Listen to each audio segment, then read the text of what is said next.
কোরবানি ঈদে যে মাংস রান্না হয়েছিল, মাংস ঝুরা হয়ে গেছে। এখন এই ঝুরা মাংসে একটু পেঁয়াজ দিয়ে মিক্স করে আমি একটা ঝুরা মাংসের ঝাল সমুচা পিঠা বানাচ্ছি। এটার জন্য চালের গুঁড়ি, মশলা দিয়ে, কিছু আদা বাটা, রসুন বাটা, হলুদ গুঁড়া, লবণ দিয়ে রুটির একটা কাই করে সেটাকে একটা গোল রুটি বানিয়ে মাঝখানে কেটে ভেতরে ভাঁজ করে ভেতরে এই যে মাংসের পুরটা দিয়ে একটা সমুচার মতো শেপ করে বানিয়ে নিলাম। এখন এইটা তেলের মধ্যে ভেজে নেব। তেলের মধ্যে খুব অল্প আছে ভেজে নেওয়ার পর অনেক ক্রিস্পি হবে এবং খেতে খুব সুস্বাদু।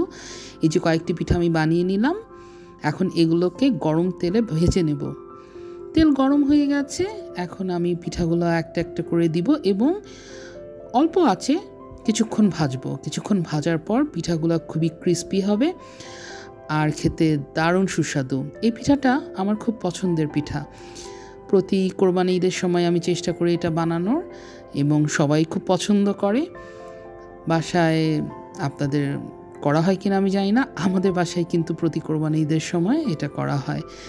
এই তো পিঠাগুলো ভেজে নিলাম আর রেডি হয়ে গেল আমার সুস্বাদু ঝুরা মাংসের সমুচা পিঠা। আপনারা খেয়েছেন কিনা জানি না, কিন্তু আমার এটা খুবই প্রিয় এবং আমি প্রায় এটা খাই যখন ঝুরা মাংস হয় আর ঈদের সময়।